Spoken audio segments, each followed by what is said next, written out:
Se você está no processo de planejamento, né, para aquisição do seu imóvel e considera a possibilidade de comprar um imóvel usado, você precisa conhecer quais são as mudanças que tivemos do segundo semestre de 2024 para cá. Qual é a expectativa, né, para as condições de financiamento de imóvel usado este ano pelo programa Minha Casa Minha Vida?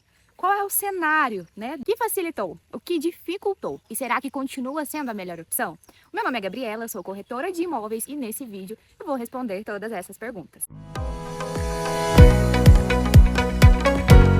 Para a gente falar sobre as atuais condições e as expectativas desse ano, a gente precisa entender o que mudou e por que mudou. Olhando para trás, fica muito mais fácil gerenciarmos as expectativas para os próximos meses e entender o movimento que está acontecendo no SFH, que é o Sistema de Financiamento Habitacional. Bom, de 2022, 2023 até esse primeiro semestre de 2024, a gente viu um exponente crescimento, né, nos financiamentos de imóveis usados. Muitas das vezes, eles estavam se tornando mais atrativos do que o imóvel novo. Quando a gente considera o fato de já estar pronto, as condições das cotas de financiamento iguais, né, conforme estavam entre imóvel usado e imóvel novo, apenas uma pequena diferença ali nos valores de subsídio, isso tornou, né, os imóveis usados muito mais atrativos e o crescimento ele foi muito grande. Até chegar em um ponto em que o Conselho Curador do FGTS, né, junto com o governo e as pessoas ali, né, que definem em relação às expectativas do programa, entenderam que, se não freasse as vendas dos imóveis usados, começaria a impactar a economia do país. Isso porque o setor de construção civil, ele é um dos setores que mais influenciam na economia do país. Quando a gente pensa em construção civil, a gente não fala, por exemplo, em emprego, só a parte direta, né? Que é o arquiteto, é o engenheiro, é o pedreiro, mas também, de forma indireta, as indústrias responsáveis pela produção dos insumos, né? Do cimento, do revestimento, da tinta. Então, assim, acontece um movimento muito grande, né, na economia do país com a construção civil. E o programa Minha Casa Minha Vida, ele existe, claro, para oferecer moradia, mas, né, é um conjunto de tudo isso. Assim como ele oferece a moradia, ele oferece também o emprego e todo esse movimento na economia. Entre imóveis usados, a negociação, ela é apenas entre vendedor e comprador, né? É claro que com, né, as negociações, o dinheiro circulando também, né, isso também acontece entre comprador e vendedor, acaba indo para outro setor, mas tudo isso que a gente falou sobre a construção civil, né, ela não tem impacto nessas transações, nessas vendas.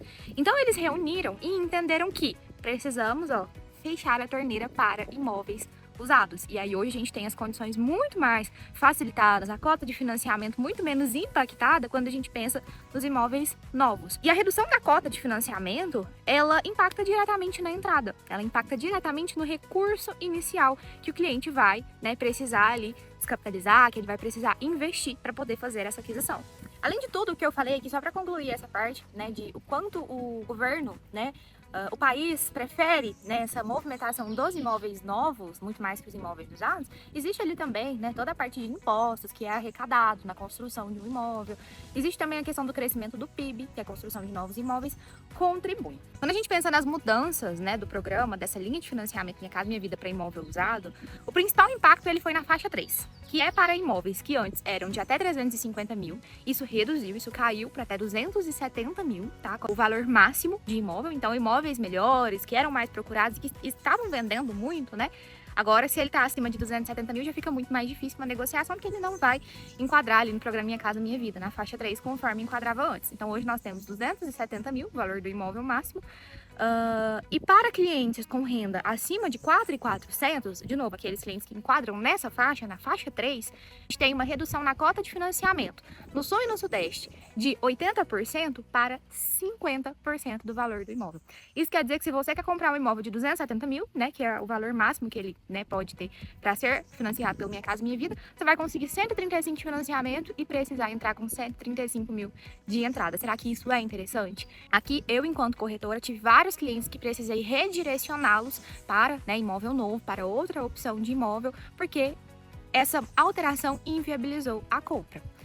Já para norte e nordeste, né, outra região aqui do país, o impacto não foi tão grande, mas ainda caiu ali 10% na cota de financiamento. Antigamente era muito comum a gente ouvir falar em pessoas que compraram um imóvel usado sem entrada. Por quê? Existe uma diferença, às vezes acontece, de avaliar esse imóvel mais alto que o valor que o vendedor realmente está vendendo.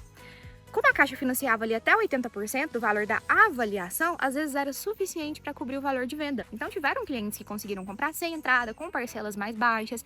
Era uma movimentação atrativa, inclusive. E isso fez aumentar, né, de uma forma muito grande essas negociações de imóveis usados.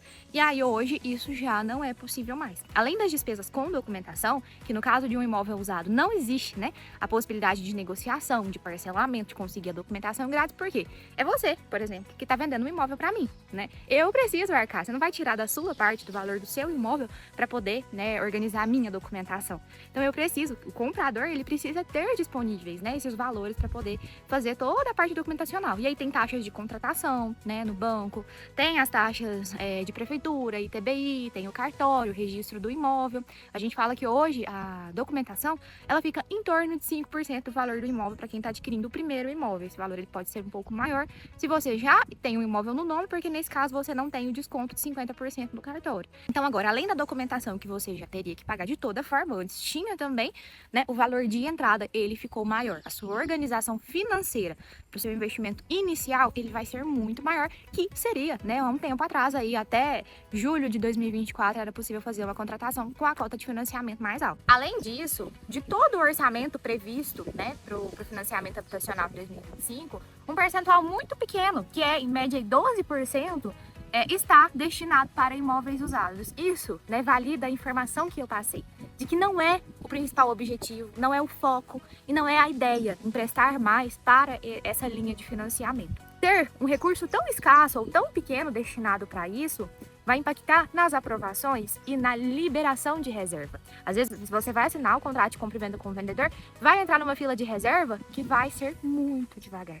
Que pode acontecer de chegar na sua vez, mas já ter, né, ali estourado esse percentual destinado. Então hoje eu digo que é uma compra não muito segura se você se enquadra principalmente na faixa 3. Rendas abaixo de 4.400, imóveis abaixo de 245 mil, não tem esse impacto tão grande. Mas, né, se você se identifica, né, com essa renda mais alta e com imóveis de valores superiores, você pode ter, né, aí dores de cabeça, um prazo de espera muito longo, uma compra não muito certa. Nesse caso, eu te oriento a olhar opções de imóveis novos, né? Existem construtoras que constroem empreendimentos menores para poder vender depois. Novo não quer dizer sempre implanta, tá? É possível comprar um imóvel pronto, porém que se enquadre na modalidade de imóvel novo e te ofereça uma melhor condição. Eu espero que esse vídeo tenha sido útil para você, tenha tirado as suas dúvidas em relação a essas mudanças e te convido para ficar mais um pouquinho aqui no canal e assistir um próximo vídeo. Aproveite e se inscreva aqui, deixe seu comentário, me conte se você gostou, se foi útil e tchau!